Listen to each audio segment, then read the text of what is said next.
Shavua Tov to all our wonderful Israel briefers all around the world. I am always amazed to hear where you come from or where you found us. So pop us a shalom. Tell us where you come from in the comments section below. As always, you join me, Rolene Marks, every Monday to Thursday as we take a look at those top stories making the headlines in Israel. And as I always say, the headlines you won't find in the media in your countries, which is kind of why many people are losing a lot of faith in the mainstream media and coming to YouTubers like myself. Just as an aside, I am also an accredited journalist, so I do know how to report the news, and I want to make sure that you get the factual news that you will not get on the mainstream. Anywho, that aside, as always, the Israel Brief is brought to you in partnership with these guys, Lay of the Land. And we put out a weekly newsletter with a collection of articles as well as the previous week's editions of the Israel Brief. So if you want to be a recipient, please be in touch with us via our website. So let's take a look at the top stories today on day 514 since the atrocities of the 7th of October. We still have 59 hostages remaining in the hell of Gaza. Now, on Friday, many Israelis woke up to an interview that was conducted between Ilana, one of the presenters on Uvda, which is kind of a reality news, I don't know how you would put it, human interest story program, and a human interest story program. The word Uvda means fact. And she spoke to former hostage Eli Sharabi. And it really is well worth checking out. It does have English subtitles. And it's very, very important that we hear from the hostages about the hell that they have endured. Amongst many things, Eli said that he had lost 40% of his body fat and that he had been chained for the entire duration of his captivity. Eli Sharabi was released a couple of weeks ago along with Ohad Ben Ami and Omer Calderon, and he was very, very, very thin, and President Trump has been so shocked at his appearance that he has invited Eli along with other hostages to visit the White House a little later this week. But as Eli said, there are still hostages remain captive in the Gaza Strip, and the reason he is agreeing to the interview is to make sure that their voices are heard. Eli did not know it until he was released that his wife Leanne and two beautiful daughters, Yahel and Noya, along with the family pet, were murdered by Hamas on the 7th of October. For all of us animal lovers, and there are so many of us, Hamas killed 60 dogs, most of them inside the house on the 7th of October. So let's take a look at the stories, and the phase 1 of the ceasefire has come to an end. And we're kind of in no man's land at the moment. We still have negotiations and toing and froing between the various parties happening at the moment. So we are kind of in unknown territory. Anything could erupt at any moment. And it is an imperative for Israel that all 59 hostages, and we make no distinction between the living and the dead, are returned to us as soon as possible. Now, Israel has looked at the Witkoff plan. This is a plan put forward by the Trump administration's special envoy to the Middle East. Israel has agreed to that. Hamas has refused that. So let's take a look at some of the clauses in the Witkoff agreement. So it would see Hamas releasing half of the remaining hostages, living and dead, at the start of the agreement. It says, on the first day of the framework, half of the living and deceased hostages will be released, and upon its conclusion, if agreement is reached on a permanent ceasefire, the remaining living and deceased hostages will be released. Hamas has rejected the plan. They want to move to phase 2. Now, from Hamas's perspective, or from Hamas's point of view, They want a complete cessation to the war. This is not going to happen while there are still hostages captive in the Gaza Strip, and our military goal of removing Hamas from the Gaza Strip have not been met. The extension or possible extension of phase 1 is possibly a solution that Israel will agree to. In the meantime, Israel has announced that we will be stopping humanitarian aid going into the Gaza Strip. Now, of course, the international community have absolutely exploded. Hamas have called it a war crime. And one of the reasons why humanitarian aid has been suspended is because Hamas hijacks the aid and either keeps it for themselves or sells it for an exorbitant price. But as I've said to you throughout the last now nearly 17 months, you can see for yourself how much aid and what aid has been going into the Gaza Strip.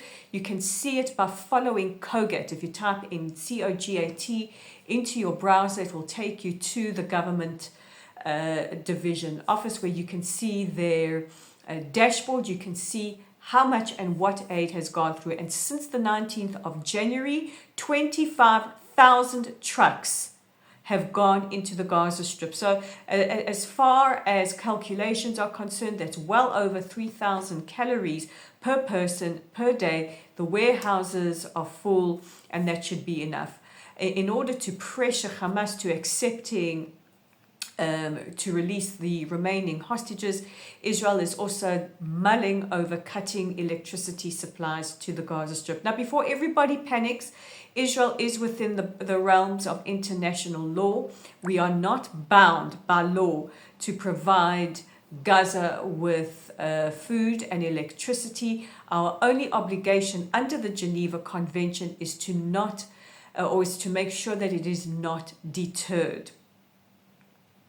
And of course, these decisions have been condemned by countries like Qatar, by the United Nations, Jordan, and Egypt. And just reminding people, Egypt has a border with Gaza and has refused to take any Palestinian refugees. As we are recording this, former hostage Itzik Al-Garat is being laid to rest on his kibbutz of Kibbutz Nir Oz. Last week, the remains of 4 hostages, Ohad Yahalomi, Tzachi Idan, Shlomo Mansour, and Itzik Al-Garat, were returned to Israel. Now, on Friday, Tzachi Idan was laid to rest on Kibbutz Einat next to his 18-year-old daughter Ma'ayan, who was murdered and died in his arms on the 7th of October. Tzachi was then taken captive. Yesterday, the oldest hostage and a survivor of the Farhud, the pogroms in Iraq in 1941, Shlomo Mansour, who was murdered on the 7th of October and his body taken captive by Hamas, was laid to rest on Kibbutz Kisufim. And as we speak, Itzik Al-Garat is being laid to rest on the kibbutz of Nir Oz. We are still awaiting funeral announcements for Ohad Yahalomi. Now, for all 3 men, thousands lined the route that the funeral convoy traveled, and it just, to me, tells you something about the spirit of the people of Israel. We may not personally have known many of these hostages, but they still feel like family to all of us, and we mourn with them. And we will make sure that we show them the respect and the love that they deserve by ensuring that they are accompanied to their final resting place. Over the weekend, Prime Minister Netanyahu instructed the IDF to defend Syrian Druze in the town of Jaramana. Now, Jaramana is about 3 kilometers southwest of Damascus, the capital, and has come under attack by what we would call Syrian government forces. Now, the Syrian Druze are a minority community inside of Syria. There has been a lot of concern for their safety following the fall of Assad. Members of the Syrian Druze community have met with members of the IDF, And it was decided that the IDF will defend this community because, as we say, we will not allow harm to come to our Druze brothers and sisters. And last week it was also announced that Israel will start a pilot program that would allow Syrian Druze to work daily in the state of Israel. And finally, families or who have American roots or American victims of the attacks of October the 7th have filed a lawsuit against Al Jazeera and its US subsidiary. Among the plaintiffs is the uncle of the Bibas family. One of the charges leveled against Al Jazeera, which is based in Qatar, is that Al Jazeera, as a news network, directly supported Hamas and Palestinian Islamic Jihad. In fact, they have been responsible for disseminating propaganda, recruitment, and incitement to violence. In fact, it has been found that some of Al Jazeera's journalists actively participated in the attacks of the 7th of October. So those are our top stories for today. Let's take a question from Jennifer. I don't know where Jennifer comes from, but Jennifer, this is for you. Are the kibbutzim being rebuilt? So we are on the 3rd of May, and many of the residents of the kibbutzim in the north have started to return to them. They are being rebuilt. A lot of the schools there opened yesterday for students to come back to school in the north. And many of the kibbutzim in the south have either started rebuilding or have made the decision to rebuild as a community. Kibbutz Be'eri is underway with building a new suburb to replace those homes that were destroyed. Kibbutz Kfar Aza has volunteers every single day rebuilding also a new suburb, especially for the young generation that was absolutely decimated on the 7th of October. I know Nir Oz as a kibbutz have taken the decision also to rebuild, and we can't forget the extraordinary former hostage Gadi Moses in his 80s who said his priority now is rebuilding Nir Oz. That will be their victory. So a lot are starting to rebuild, and it's going to take time. And it's also going to take time for many of the residents to feel safe enough to return, whether they are in the north or in the south. But you can be sure that we here at the Israel Brief will be supporting each and every one of them. So that's your question for today. Guys, don't forget to pop your audience question in the comments section below, or be in touch via Facebook or our website. And don't forget, on a Thursday, I announce the Mensch and the Moron, or in these days, multiples of each every Thursday. And a reminder to check out our website at www.layoftheland.online. Our Facebook/Meta page is at Lottel, LOTLSITE, at Lottel's site. We are on YouTube right here at the Israel Brief.